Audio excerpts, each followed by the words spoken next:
Greetings, everyone. Welcome to Infinity Genealogy. My name is Aaliyyah Dyani, and I am your favorite genealogist. If you are new here, welcome. Please like, comment, share, subscribe. This space is here for us to learn, unlearn, and relearn and continue that cycle over and over again, as well as this is a critical thinking space and a great space for us to just learn about different genealogy tips. So, last week I shared a picture on my social media saying that cookbooks are a form of genealogy and genealogy research. And um, it's so funny because people are like, hey, I never thought of it like that. And I'm like, yes. So, I'm going to provide um, multiple reasons why you can consider a cookbook as a form of genealogy, right? Because first and foremost, cookbooks are not only just for the kitchen, they are actual powerful tools to help uncover our ancestral story, So that is very important. And it's so funny because over the years, my relationship to food has changed. And um, I used to feel very isolated because I ate a very particular way. A lot of people didn't understand, and I didn't always feel connected to the Black American experience, right? However, I feel so much more comfortable in this because I get to explain now how, yes, we have different customs and food is important to every culture, but also, sometimes we eat things out of popularity versus for nutrition. So that's a whole nother story. But I am able to better articulate that experience instead of isolating myself or feeling isolated. I use it, it can be used as an opportunity to educate. So, um, and the more that I do genealogy, the more that I am open to different perspectives and really seeing how food plays a significant role in who we are and where we come from, right? So, first and foremost, I will say that a cookbook can be used as a genealogy resource because of the family names, right? So, there may be a recipe that says, I'll use Candy Burris Tucker, for example. But her family, the old lady gang, this is recipes from her aunts and her mom. So later down the line, if that restaurant continues or if they have a cookbook, that information can be passed on, right? So it could say Aunt Bertha's sweet potato pie or, Aunt Nora's sweet potato pie. Um, Aunt Joyce or Miss Joyce red velvet cake or something like that. So for those who are into who know what I'm talking about, you'll understand what I mean.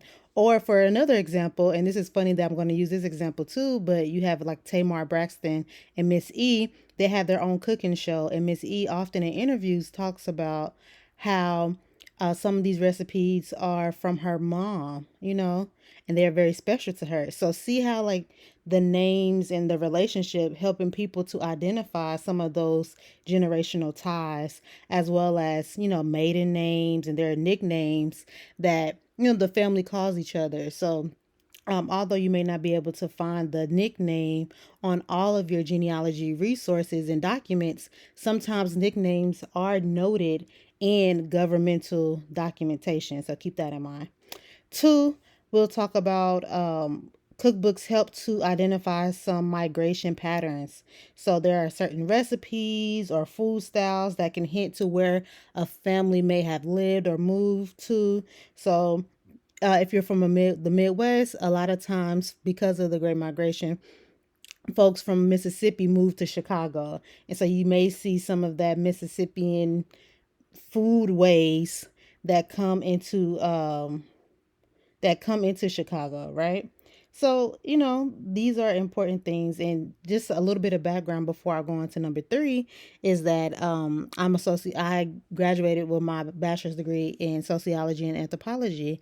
And during my anthropological um, research, it was some of my classes. One of my favorite classes was food and culture, where we talked about recipes. That's kind of where I got this idea from, and we talked about traditions, and we talked about all these things. And it's so funny now that I'm doing genealogy. Is so many of my papers and research is coming full circle. So this has always been a part of learning about food ways and food culture and how we interact and talk about food and think about food.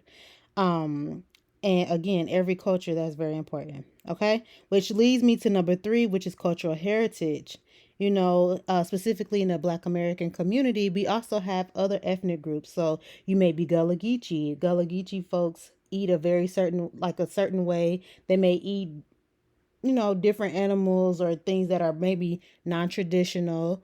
Um, and that's just not for them. I'm just saying for anyone. And then you have, Creoles of um, Louisiana and Texas, and going a little bit into the Mississippi area. And then you have folks in Florida who may eat a certain way. And so keeping on that style of cooking, and things like a cast iron skillet, and making sure you make your cornbread in a cast iron skillet. Or if you have herbs in your garden, you making sure that you eat those herbs from the garden. And so um, those things are important, right? And that also speaks to that heritage, or how many folks have snap peas with their grandmothers, or have collard greens, mustard greens, and turnip greens, and y'all may make a mixed greens, or some people say, I don't like turnips, So those things may be in the backyard. You go pick your collard greens with your grandparents, right? Four is the community networks. So no matter if your family members were involved in your school, whether it was at a place of faith, um, any club, they all a lot of those places have organized programs, and documentation to say, oh, this person volunteered, this person may have cooked. And so that could also be another resource in your research, because again, you may find your ancestor's name in a yearbook, in a program, or anything like that. So it's really a great way to connect families, or multiple families from one area, right? Um, and so then we also, number five, we have historical context. So whether it's older cookbooks, it might reflect, different aspects of the time. So I can think of an example, and this is not necessarily a Black American example, or I'll use a Black American example. So, like spaghetti. When you got that big pot of spaghetti, 9 times out of 10, folks are in a strained economic place where they're trying to make food stretch. Or you have pots of beans only. So then you got your lima beans, your black eyed peas, your red beans. Like, you're just trying to make beans to make it last and make it stretch, right? And so some of those ingredients may uh, represent a certain time in history. If you see like a lot of potatoes, a lot of spam, or things like that.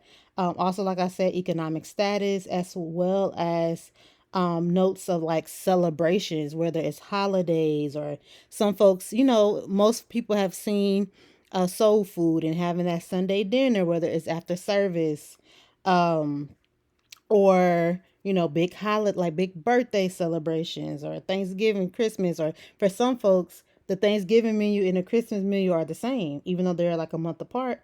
For other families, they may have their own traditions where they may switch up the menu for the Christmas, because they don't want Thanksgiving quote unquote style food again, which is more southern foods. So some of that historical context, and especially when the family gets together and gather, they can have more conversations about, oh, this is the recipe again from my great grandmother, or this recipe has been in the family for generations, and then you can have some of those conversations. Six is the handwritten notes. Sometimes the recipes were written down, whether it was on an index card, or just like in the actual book. Some folks actually wrote down the recipe. Um, and so you may see the dates, or different comments or stories. And an example of a comment can be, your great grandfather used this uh, for the anniversary, or the great grandmother may use this for, I don't know, for Easter, or, something like that. So you'll be able to see, like, okay, so they ate this, whatever, during that time period. And so then that may be something that you want to bring back into your family practices. especially for those young parents who are trying to start their own family traditions. Maybe you can bring some of these things back and introduce this to your children so they can know, hey, my great or great, great, great, whatever grandparents also did this, right? And then you have number 7, you have oral history triggers. So, whoever's the eldest or elders around you, you can ask them about the recipes and what they know, the memories they have attached to them. Sometimes, and we also have to be mindful that sometimes when we're asking questions, it may bring back either one or multiple things. It may be a great conversation when they're bringing back memories and thinking of, the good times they had, or it could possibly bring up moments of like not so good times. So be gentle if you have family members who are open to share. Either way, listen. And if you have people who are either ignore you or kind of short with you, that's okay too. Just take in like, like sorry, I didn't mean to um or ruffle feathers or make you uncomfortable. I'm just very interested in this topic. I just wanted to learn more, as I would like to pass it down, and I would like to celebrate this moment, like remind them that this is a moment of preservation and celebration and just being proud of our lineage and our ethnic group. A lot of times people say like, oh, Black Americans don't have culture, but this is food is a part of our culture. How we come together and be in community with each other, that is a part of our culture as well. So I wanted to highlight that. And again, like with these stories, like I said, it can bring up some deeper conversations, whether it's emotional or ancestral. So keep that in mind. 8, I will say that photographs. Some cookbooks may have pictures or memorial pages or dedications, christening, all those types of images. So if you're making a pineapple upside down cake, sometimes there's pictures of those, or whatever. If you're making hush puppies or whatever, so there may be some images. So as you are recreating it, you know exactly how it's supposed to look, right? Number 9, this is going to be language clues, right? This is important because this helps you understand the dialect, how they talk, the spelling of words, how they phrase certain things, or, you know, um, it can sort of give you grounds to connect the dots to what is said in the South in certain states, and you can verify that with the record saying, oh, yeah, my ancestors may have moved around a lot, but this is more of a Southern thing, especially if they move like out west to California. Like in my family, a lot of folks from New Orleans moved to LA. And so if they brought some of their traditions from New Orleans to LA and they wrote it down, they can still get that feel of the Creole Cajun food ways out there in a whole nother part of the US, right? And then lastly, this is number 10. This is a heirloom preservation. This is, again, especially if it's a physical book or you have physical recipes, paper, like I said, index cards or little scraps or whatever it is. You can preserve this, laminate it, uh, set it up, especially when it's time for your family reunions. This is a great opportunity to cook some of those recipes from that book and talk about it at the family reunion, right? Um, you can also pass it down to everyone. Maybe a elder can teach everyone how to make it, especially those who are interested, because everybody's not going to be interested in everything. We have to acknowledge that. But for those who are interested, it could be treated like the family Bible or the family holy book or whatever, the family pictures or family history. Add these recipes to that, because again, that could be passed down from generation to generation. We can make copies, we can digitize it so everybody in the family can have it. But having it physically is a great tool, um, and again, a great representation of, this is where our family comes from. These are the things that we used to do. Um, This is the love that they poured into the food. This is the creativity and the innovation they made with the food and whatever resources they had at the time. It also allows us to get out of the 21st century mindset on some things. Don't get me wrong, like I said earlier, eating and nutrition is very important. Like, I want to re-emphasize that.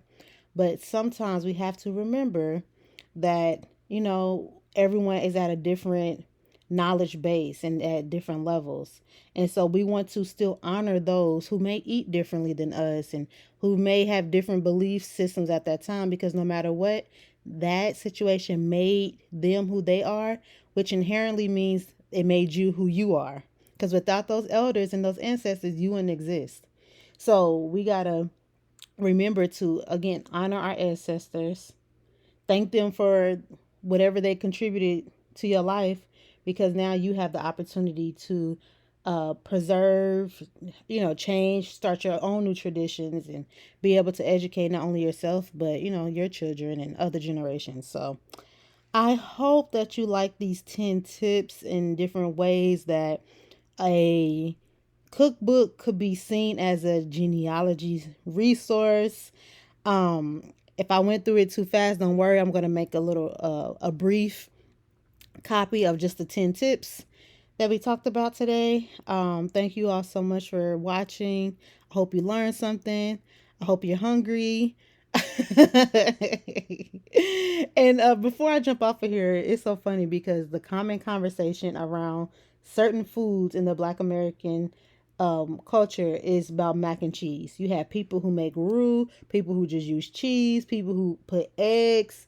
And although, like, I'm more on the vegan side of things, please don't put eggs in a mac and cheese. I'm sorry. It just don't, no. No. That's just my personal opinion for something I no longer eat unless it's vegan. So whatever. That's just a joke. And if you like your mac and cheese with eggs, that's fine too. No judgment here. If you have any recipes that you would like to share with everyone, please drop that in a comment, or share any part of this video, and respond to it. I would love that. I know some of these images that you see on the screen, these are AI generated images, so you may see some misspellings and all that. It's not my fault, but you get the point. I just wanted to acknowledge that because I just saw collard greens with the E, not an A. And so, yes, thank you all so much. I hope you, again, love this video as much as I love making it. I hope you can hear the excitement in my voice. I appreciate y'all, and we will talk soon. Peace.